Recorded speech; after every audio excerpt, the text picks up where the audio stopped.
Telangana RTC కార్మికులు సమ్మెకు సిద్ధమవుతున్నారు. ఇవాళ లేబర్ కమిషనర్తో ఆర్టీసీ జేఏసీ నేతలు చర్చించనున్నారు.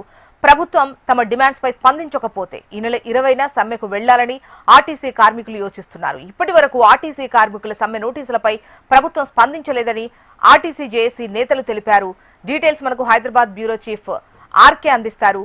ఆర్కే, జ్యోత్స్న, ప్రభుత్వంతో అమితుని తేల్చుకునేందుకు ఆర్టీసీ జేఏసీ సిద్ధమైంది. దాదాపుగా గత కొన్నేళ్లుగా కూడా ప్రభుత్వం ఏర్పడిన తర్వాత కూడా ఇప్పటికీ తమ డిమాండ్లను ప్రభుత్వం తీర్చట్లేదని, దీనికి సంబంధించి కూడా తాము సమ్మెలోకి వెళ్తామంటూ కూడా ఆర్టీసీ జేఏసీ ఇప్పటికే స్పష్టంగా ప్రకటించడం జరిగింది. గత నెల 13వ తేదీన ఇటు ఆర్టీసీ యాజమాన్యానికి, అదే సమయంలో లేబర్ కమిషనర్ కూడా సమ్మె నోటీసులు అయితే ఇవ్వడం జరిగింది.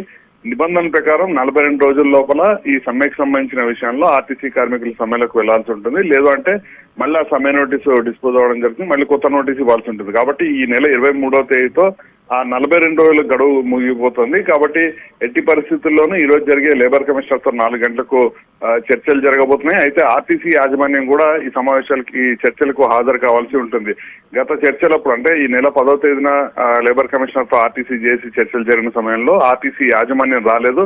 ఈసారైనా వస్తుందని ఆశాభావం వ్యక్తం చేస్తున్నారు జేఏసీ. ఒకవేళ రాని పక్షంలో మరొకసారి చర్చలు అయితే వాయిదా పడే అవకాశం ఉంటుంది. అయితే ఈసారి మాత్రం వాయిదా పడినా కూడా తాము సమ్మె తేదీనైతే ఖచ్చితంగా ప్రకటిస్తామంటూ కూడా చెప్పడం జరిగింది. మనకు అందుతున్న సమాచారం మేరకు ఈ నెల 20వ తేదీ నుంచి వాళ్ళంతా కూడా ఆర్టీసీ జేఏసీ సమ్మెలకు వెళ్లేందుకు సిద్ధమవుతున్నారు. ఈ రోజు సాయంత్రం 4 గంటలకు జరిగే చర్చలకు పెద్ద సంఖ్యలో ఆర్టీసీ కార్మికులందరూ కూడా అక్కడికి రావాలంటూ కూడా ఇప్పటికే జేఏసీ అయితే పిలుపునివ్వడం జరిగింది. మరోవైపు ఇప్పటి వరకు కూడా ప్రభుత్వం ఆర్టీసీ కార్మికుల సమ్మెకు సంబంధించిన వ్యవహారంలో ఏమాత్రం అసలు ఇన్వాల్వ్ కూడా కాలేదు. ఈ విషయాన్ని కూడా పెద్దగా పట్టించుకున్న దాఖలాలు కూడా కనిపించట్లేదు. మరోవైపు రవాణా శాఖ మంత్రి కూడా ఆర్టీసీ జేఏసీ ఎప్పుడైనా కార్మికులు ఎవరైనా సరే తన ఇంటికి రావచ్చు, సమస్యలపై చర్చించవచ్చు అని చెప్తున్నారు తప్ప ఈ సమస్య పరిష్కారానికి మాత్రం చొరవ అయితే చూపించట్లేదని అయితే అర్థం చేసుకోవచ్చు. మరోవైపు ఈ ఆర్టీసీ జేఏసీకి సంబంధించి ప్రధాన డిమాండ్లలో 3 ప్రధాన డిమాండ్ వాళ్ళు ఇప్పటికే చెప్తున్నారు. మొత్తం 30 డిమాండ్లు ఉన్నప్పటికీ కూడా 3 ప్రధాన డిమాండ్ చెప్తున్నారు. అందులో ప్రభుత్వంలో ఆర్టీసీని విలీనం అనేది కాంగ్రెస్ గవర్నమెంట్ తమ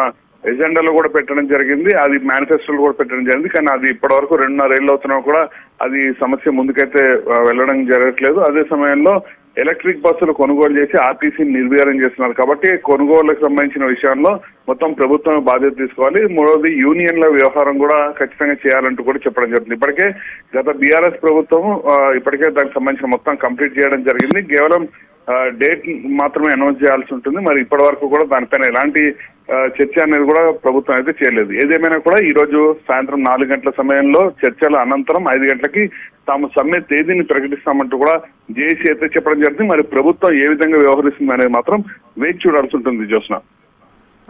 రైట్ రామకృష్ణ.